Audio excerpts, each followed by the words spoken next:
Hi everyone, welcome to my channel. Today we are going to be talking about the case of Gabby Petito. This is my first YouTube video, so I'd really appreciate the support. Just like and subscribe, and let me know any cases you want to hear. But with all that being said, let's just get right into it and talk about Gabby Petito. I'm going to start off with a quick backstory of Gabby Petito, just so you could all get an idea of who she was as a girl, and then we're going to go right into the case of her and Brian Laundrie. Okay, so Gabby Petito was a sweet young 22-year-old girl who was born on March 19th of 1999. She was also raised with 6 siblings. Gabby Petito was said to be a free-spirited woman who loved art and yoga. Her mother described her as just one of those fun kids. So as we could see, she was loved by many and had a great spirit. She at the time met her boyfriend in high school. They both went to Bayport Blue Point High School in Long Island. It was told that they had the same friend group, which is how they met apparently. They soon began dating, March of 2019, where she soon after eventually moved in with him and his family to Northport, Florida. They then were said to work at a Publix there for a while together, which I think is kind of crazy, working with a relationship. I feel like that's kind of red flag immediately, but that's just me. Anyways, not long after, on July 2nd of 2020, the couple was engaged. Brian proposed to Gabby, and Gabby was super happy about this. They were just, on the outside, seemed like a loving couple, and it just seemed that they were super happy together. She would always post on Instagram, and they wanted to start a YouTube channel together.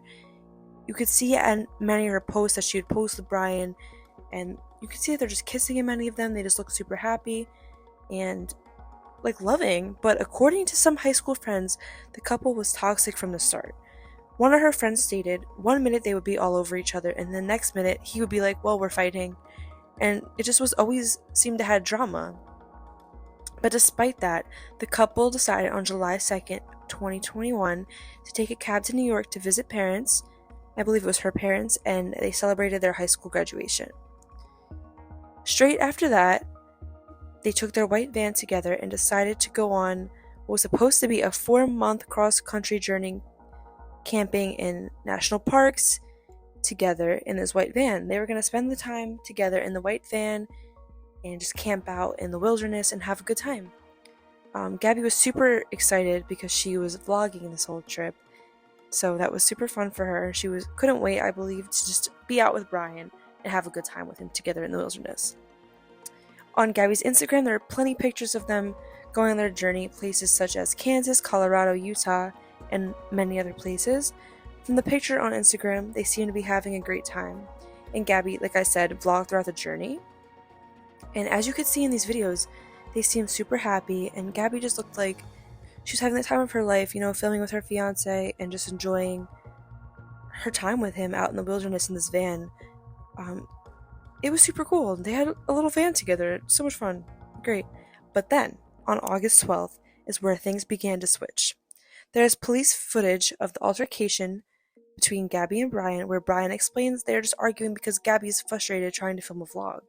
And they just got into a fight just because of this, he's saying. He's saying, she's just mad, the vlog's not going her way, blah, blah, blah. And he's pretty much victimizing himself and just saying it's just a simple argument between a couple. Gabby explained to the police that she has OCD and anxiety, and Brian was like, don't press charges, blah, blah, blah, and which to me is already suspicious. Why are you saying do not press charges when the argument is just on a simple thing such as a video? To me, it's very suspicious immediately. But instead of pressing charges, the police just directed them to spend the night separated. So that is exactly what they did. There is even more footage later on where Gabby's explaining like Brian grabbed her face and scratched her eye in this altercation. To me, this is suspicious too, because why did the police not question immediately, if it was a physical argument, not just a verbal argument? Very odd to me, but there's also a picture that we just recently got where you could see that there was blood smeared all around her face. And in the video, she said that he just scratched her eye and just grabbed her face. I'll insert that right here. Face or what? Well, he grabbed me with his nail. But you can see that there is literal blood smeared across her eye from this altercation. So what has been said that they were just frustrated filming a vlog. But looking back at it now, it had to be much more than that. But after that, there were no posts from Gabby on her Instagram. But a week after the altercation, she posted a photo where you were unable to see location like the others that she's posted. As you can see, it's just her foot, kind of her knee, and her in the van. Just a little bit odd, because in the other one she's happy, smiling, blah, blah, blah, whatever. But then on August 25th, the last post of Gabby is holding a pumpkin saying Happy Halloween. It is told that the last phone call that Gabby has had with her mother was on August 24th. This is where things began to be a little suspicious. She was posting all the time, she would call her mother every day, and things slowly started to stop, according to the mom, according to Instagram, as you can see. The next time that her mom heard from Gabby was on August 27th, where the text stated, "Can you help Stan? I just keep getting his voicemails and issues called." And then on August 30th, there was another message sent to her mom that says no service in Yosemite. Gabby's mom immediately was suspicious and did not believe the message about Stan, which was her grandfather, was sent from her child. She referred to her grandfather as Stan in this message, where her mom says she has never called him Stan before. She would always call him Grandpa. This message immediately grew concern from her mother. Those were the last known messages that Gabby has sent, and then her phone was no longer operational and no one has heard from her since then. Immediately, everyone began to worry about Gabby. It was completely abnormal for her not to reach out to her family, considering throughout the trip she would reach out to her all the time, update her, send her pictures, post her pictures on Instagram, and suddenly it just stopped. So that was very odd. Her family was completely concerned about her immediately, as I would be too if my child did the same. It's just, if someone suddenly just stops answering, it's very suspicious, especially being in the literal middle of nowhere in a van with a man. Very interesting. On September 1st, Brian rode to Florida in the van, but Gabby was not with him.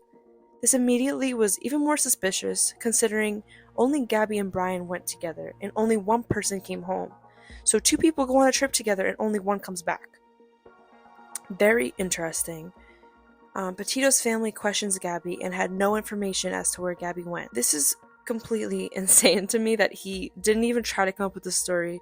You go on vacation with your fiance, and suddenly she's gone, and you can't explain to her family or your family where she went.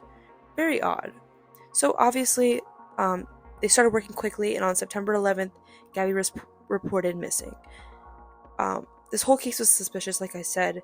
They go together, they come back with one person. It's like a black and white situation that most likely this man has done something to her if he can't even speak on anything that has happened. September 15th, Brian was considered a person of interest. Rightfully so. For me, I think it should have been a little bit quicker, but, it is what it is. Not long after that, September 19th, a body was found in Bridgerton National Park. At first, they were unable to identify the body, but on the 21st, they knew it was her. Once forensics researched the body, they found that the cause of death was strangulation. This poor girl goes on vacation with her boyfriend and gets strangled by him. The coroner said that after her body was found, it has been outside of 3 to 4 weeks.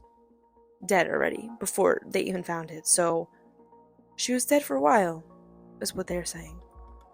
Now, during all of this, on September 13th, Brian was said to go onto a hike.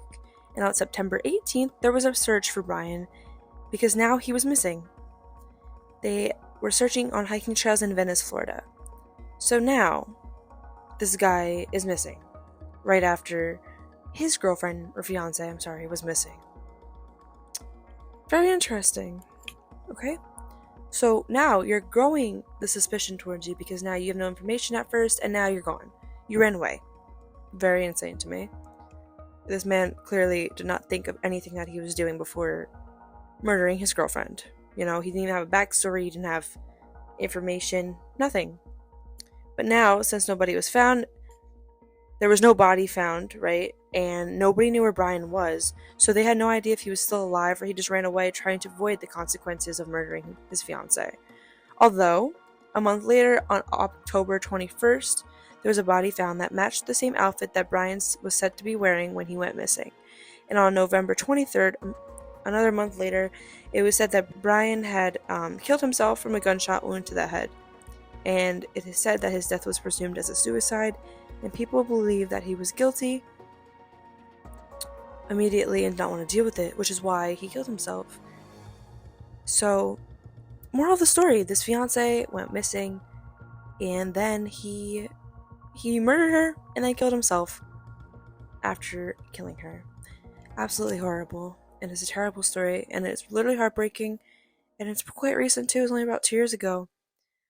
Recently, not long after, there was a note found from Brian with the suicide note admitting the murder of Gabby and committing suicide because of it. I will insert that right here.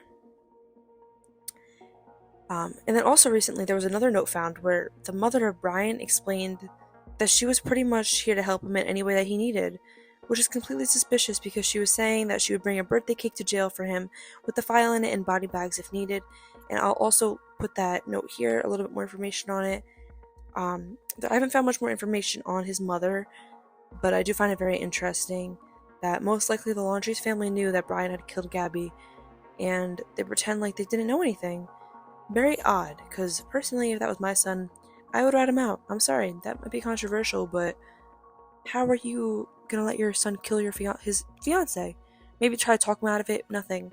I don't really know the whole story to the mother, but I do know that it's completely suspicious.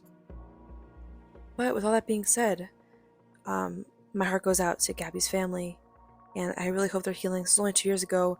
I'm sure you can't get over something like this ever, but I really hope that they are getting all the love and support that they need. But yeah, anyways, that is that for this video.